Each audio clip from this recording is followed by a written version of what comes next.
Hi friends, இன்றைக்கி சாம்பார் சாதம் ரொம்பவே சாஃப்டாக அதே சமயம் சுவையாக இருக்கிற மாதிரி செய்கிறது எப்படின்னு பார்க்கலாம் வாங்க.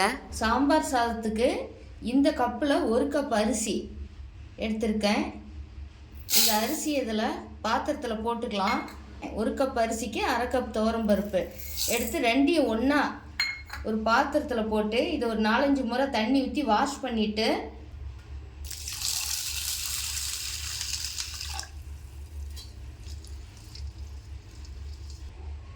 இப்போ இது ஒரு 4 முறை தண்ணி ஊற்றி கழுவி எடுத்தாச்சு. இப்போ இது அரிசியும் பருப்பும் மூழ்கிற அளவுக்கு தண்ணி ஊற்றி ஒரு 1/2 மணி நேரம் ஊற வச்சு எடுத்துக்கலாம். சாம்பார் சாதத்துக்காக நம்ம அரிசியும் துவரம் பருப்பும் ஊற வச்சுருக்கோம். இது ஒரு 1/2 மணி நேரம் ஆயிருக்கு, நல்லா ஊறி வந்திருக்கு. இப்போ இது சாப்பாடு செய்கிறது எப்படின்னு பார்க்கலாம் வாங்க. இந்த சாம்பார் சாதத்துக்காக கேரட், பீன்ஸ், ஒரு உருளைக்கிழங்கு, சின்ன வெங்காயம் முழுசாகவே அப்படி உளிச்சு வச்சுருக்கேன். தோல் உளிச்சிட்டு கட் பண்ணாமல் வச்சுருக்கேன். பெரிய வெங்காயம் 1 கொஞ்சம் பெரிய சைஸில் கட் பண்ணி எடுத்திருக்கேன். இதுக்கு நம்ம காய்கள் நம்ம சௌரியம், வீட்டில் இருக்கிற காய்கள் எதுனாலும் போட்டுக்கலாம். இங்கே இதோட கத்திரிக்காய், முருங்கைக்காயும் சேர்த்துக்கலாம், முள்ளங்கி சேர்த்துக்கலாம், குடமிளகாய் கூட சேர்த்துக்கலாம். நான் இன்றைக்கி கேரட்டு, பீன்ஸு, உருளைக்கிழங்கு மட்டும் சேர்த்துறேன். இப்போ குக்கரில் 2 ஸ்பூன் அளவுக்கு எண்ணெய் விட்டு எண்ணெய் காய்ஞ்சதும் கடுகு உளுந்து போட்டு, இப்போ கடுகு உளுந்து நல்லா பொரிஞ்சிருச்சு. இந்த டைமில் ஒரு 4-5 பல் பூண்டு இதோடு சேர்த்துக்கலாம்.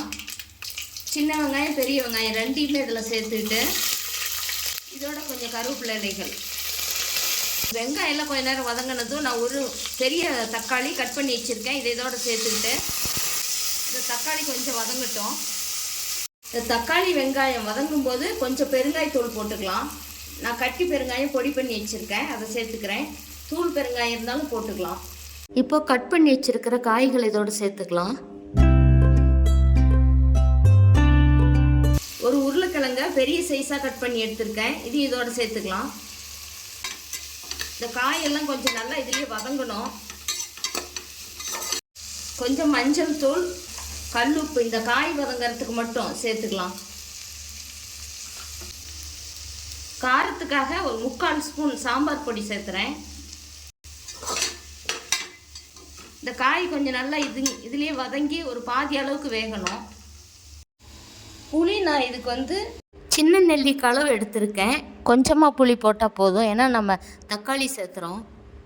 இது நான் ஒரு 1/2 மணி நேரத்துக்கு முன்னாடி இந்த புளியை கழுவிட்டு தண்ணியில் ஊற வச்சு வச்சுருக்கேன். இப்போ இதை கரைச்சி வடிகட்டி எடுத்துக்கலாம்.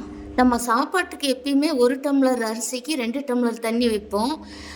இதுக்கு பார்த்திங்கன்னா நான் அரிசியும் பருப்பும் 1/2 கப் எடுத்துருக்கிறதுனால 5 கப்பு நான் அளந்து எடுத்து வச்சுருக்கேன். அந்த தண்ணியை இந்த காயிலோடு சேர்த்துக்கலாம். இப்போ தண்ணி நல்லா தெரியுது. இந்த டைமில் நம்ம எடுத்து வச்ச அரிசியும் பருப்பையும் இதோடு சேர்த்துக்கலாம்.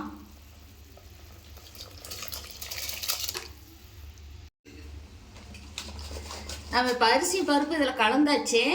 இப்போ நமக்கு சாப்பாட்டுக்கு தேவையான அளவு உப்பு சேர்த்துக்கலாம். நம்ம ஏற்கனவே காயில் உப்பு கொஞ்சம் சேர்த்துருக்கோம். இப்போ சாப்பாட்டுக்கு எவ்வளோ உப்பு தேவையோ அந்த அளவுக்கு போட்டுக்கலாம். இது ஒரு கொதி வரட்டும்.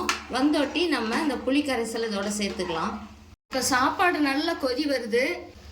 இந்த டைமில் நம்ம இந்த புளியை கரைச்சி வடிகட்டி வச்சுருக்கோம், அதை இதோட சேர்த்துக்கலாம்.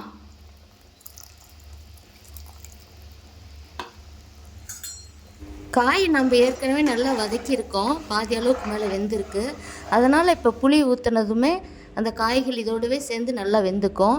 இப்போ கொஞ்சமாக கொத்தமல்லி இலைகள் தூவி விட்டுட்டு நம்ம குக்கர் மூடி போட்டு விசில் போட்டுடலாம்.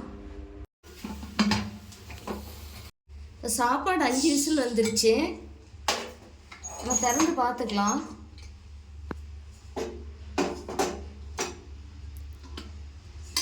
சாப்பாடு சூப்பராக வெந்து வந்திருக்கு. நல்லா நமக்கு இந்த சாம்பார் சாதம் நல்லா குலைவாக இருந்ததுனா தான் சாப்பிட நமக்கு நல்லா ரொம்ப சுவையாக இருக்கும். எப்பயுமே சாம்பார் சாதத்துக்கு நம்ம அரிசி அளவு எப்பயும் வைக்கிறத விட நம்ம 1 டம்ளர் அரிசிக்கு 2 டம்ளர் தண்ணி வைக்கிறோன்னா இதுக்கு ஒரு 5 டம்ளர் வைக்கணும். அந்த அளவுக்கு தான் நான் வச்சுருக்கேன். இப்போ பாருங்கள், இது நல்லா ரொம்பவே சாஃப்டாக வெந்து வந்திருக்கு. இதே போலவே நீங்களும் செஞ்சு பார்த்துட்டு உங்களுடைய கருத்துக்களை கமெண்ட் பாக்ஸில் சொல்லுங்கள். இந்த வீடியோ பிடிச்சிருந்தால் லைக் பண்ணி ஷேர் பண்ணுங்கள், சப்ஸ்கிரைப் பண்ணுங்கள். தேங்க்யூ.